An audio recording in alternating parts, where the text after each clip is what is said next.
Assalamualaikum warahmatullahi wabarakatuh.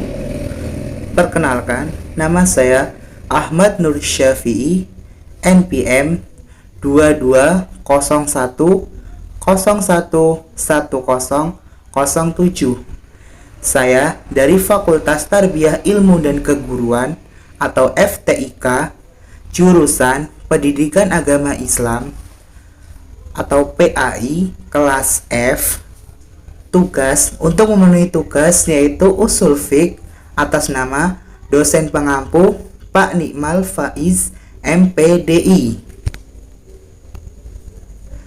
1. Pengertian ta'arud al-aldilah. Pengertian ta'arud al-aldilah yaitu secara etimologi yaitu paling sempurna, sedangkan secara etimologis ta'arud yaitu pertentangan dua dalil antara satu dalil berbeda atau bertentangan dengan dalil lainnya.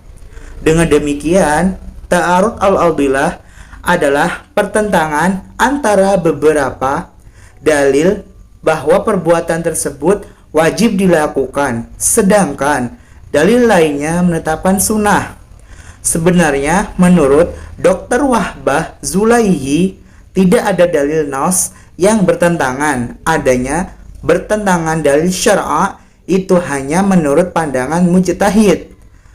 Bukan pada hakikatnya. Dalam kerangka pikir inilah maka ta'arud mungkin terjadi pada dalil-dalil yang qat'i maupun zanni. Pertentangan dapat terjadi dalam hal-hal sebagai berikut. 1. Pertentangan antara Al-Quran dan Al-Quran. Ada yang berpendapat di antaranya ayat-ayat Al-Quran ada yang saling bertentangan. Hal ini terjadi karena keterbatasan akal manusia. Padahal tidak satupun ayat yang saling bertentangan. Yang ada adalah ayat-ayat Allah yang menafsirkan atau saling menjelaskan. Yang kedua, pertentangan antara Al-Quran dan As-Sunnah. Ini adalah pandangan bahwa kedudukan Al-Quran harus sama dengan As-Sunnah.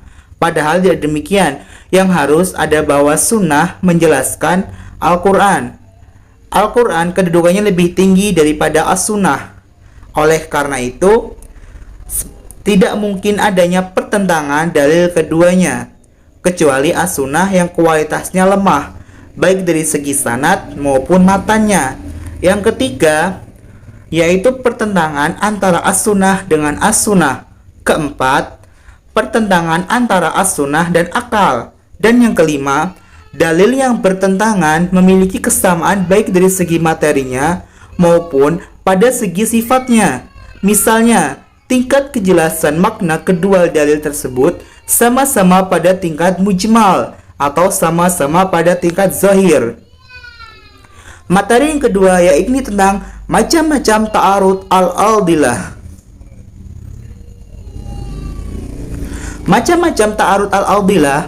Yang pertama yaitu ta'arud antara Al-Quran dengan Al-Quran. Firman Allah Subhanahu wa Ta'ala dalam surat An-Nahl, surat yang ke-16 ayat ke-8 yang berarti, dan Dia telah menciptakan kuda, bagal, dan keledai agar kamu menungganginya dan menjadikannya perhiasan.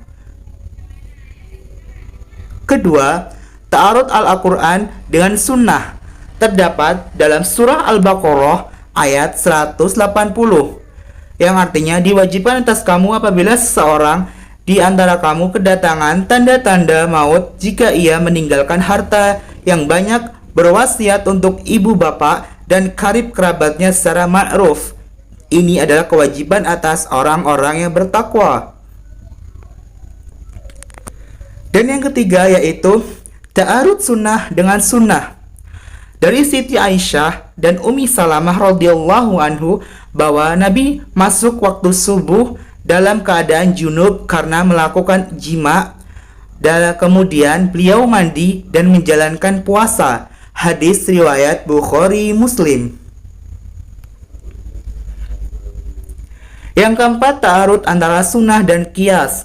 Sabdi Nabi Muhammad SAW, artinya, janganlah hendaknya Anda mengikat susu unta ataupun kambing agar kelihatan besar. Barang siapa membelinya sudah terjadi demikian, maka boleh memilih di antara dua pandangan yang dianggap baik. Bila menghendaki, boleh melangsungkan jual beli itu atau mengembalikannya dengan membayar 1 sa dari tamar. Hadis riwayat muttafaqun alaihi dan Abi Hurairah. Yang kelima yaitu ta'arud antara kias dengan kias.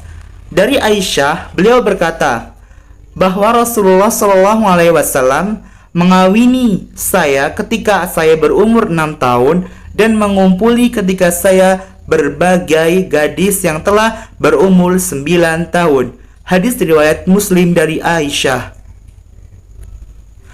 Dan materi yang ketiga yaitu dengan cara penyelesaian ta'arud al-aldiyah. Yang pertama yaitu A. Nasak. Dengan cara pertama ini, mujtahid dapat meneliti dalil itu dari aspek waktu turunnya. Jika diketahui, maka dalil yang datang lebih dahulu dapat dinasak dan oleh dalil yang dapat kemudian. Yang B. Tarjih. Maksudnya tarjih, jika tidak diketahui turunnya, maka dapat digunakan cara tarjih dengan meneliti mana di antara dua dalil yang bertentangan itu yang lebih kuat atau lebih rajih. Yang C. Al-jumu wal al-taufiq. Cara ketiga ini ditempuh cara kedua, tarjih.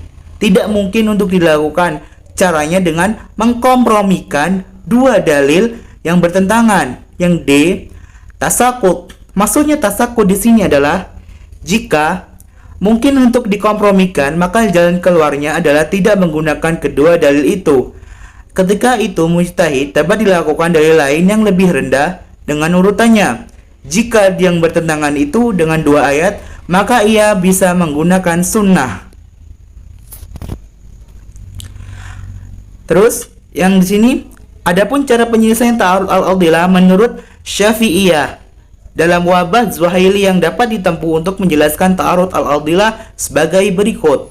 Yang pertama, al-jamu' wal al-taufiq, yaitu mengkompromikan jika kemungkinan alasannya karena mengamalkan kedua dalil itu lebih utama dibandingkan membiarkan salah satunya.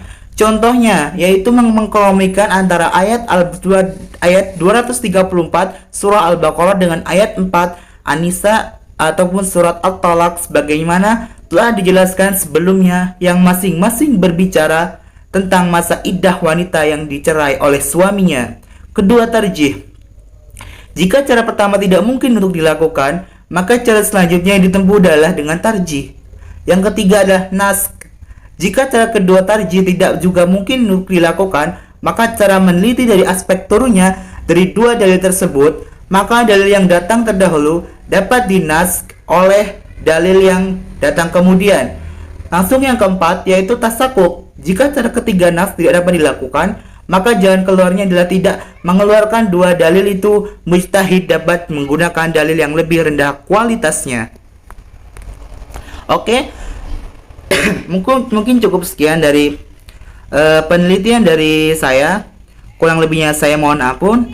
Saya akhiri, bila taufik wal hidayah waridho wal inayah. Summa akhirul kalam. Wassalamualaikum warahmatullahi wabarakatuh. Thanks you.